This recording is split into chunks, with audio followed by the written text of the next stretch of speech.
আসসালামু আলাইকুম। ওয়েলকাম জানাচ্ছি আজকের রেসিপি দেখার জন্য। আজকের রেসিপিতে থাকছে চিংড়ি মাছ দিয়ে কচুরলতি রান্না।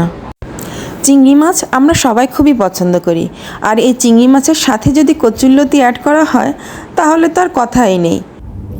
আমি যে রেসিপিটি শেয়ার করছি এই রেসিপিটি ফলো করে বাসায় তৈরি করে খেয়ে দেখবেন, খুবই মজা লাগবে। তাই কথা না বাড়িয়ে রেসিপিটি শুরু করা যাক।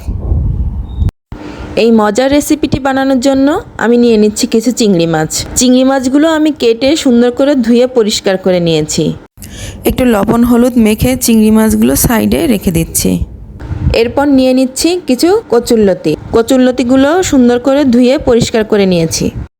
এবার দিয়ে দেব কড়াইতে তেল। তেলের ভিতর দিয়ে দিচ্ছি হাফ কাপ পেঁয়াজ কুচি। পেঁয়াজটা একটু লাল লাল করে ভাজা হলে দিয়ে দিচ্ছি লবণ হলুদ মেখে রাখা চিংড়ি মাছগুলো। চিংড়ি মাছগুলো দিয়ে একটু ভেজে নিতে হবে।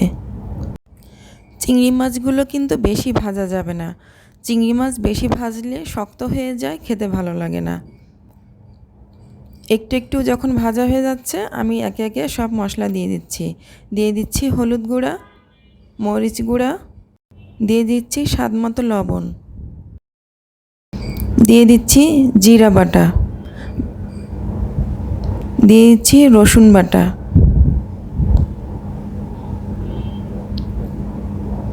এখানে আমি কোনো আদা ব্যবহার করিনি।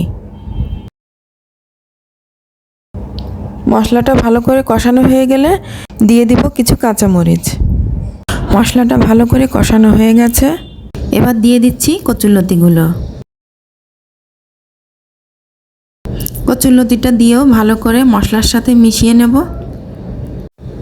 মশলার সাথে ভালো করে মেশানো হয়ে গেলে ঢেকে দিচ্ছি। 2 মিনিট পর এবার ঢাকনাটা উঠিয়ে আবার কষিয়ে নেব। উল্টে পাল্টে ভালো করে কষিয়ে নিতে হবে। কষাতে কষাতে একসময় দেখবেন কচুরলতিটা নরম হয়ে আসছে। কচুরলতিটা ভালো করে কষানো হয়ে গেছে, এবার দিয়ে দিচ্ছি পানি। পানি দিয়ে একটু ভালো করে নেড়েচেড়ে আবারও ঢেকে দিচ্ছি। পানি শুকানো পর্যন্ত অপেক্ষা করছি। পানিও প্রায় শুকিয়ে এসেছে, কচুরলতিটাও নরম হয়ে গেছে। এবার তেল উপরে ওঠার জন্য একটু অপেক্ষা করতে হবে। তেলটা উপরে উঠে এসেছে, আমাদের রান্নাটা হয়ে গেছে। দেখতে খুবই লোভনীয় হয়েছে। রান্নার কালারটা দেখুন কত সুন্দর হয়েছে। এবার পরিবেশন পাত্রে পরিবেশন করে নিচ্ছি।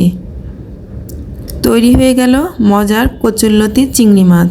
বাসায় তৈরি করে খাবেন এবং কমেন্ট করে জানাবেন কেমন লাগলো। আজ এ পর্যন্ত, সবাই ভালো থাকবেন। আল্লাহ হাফেজ।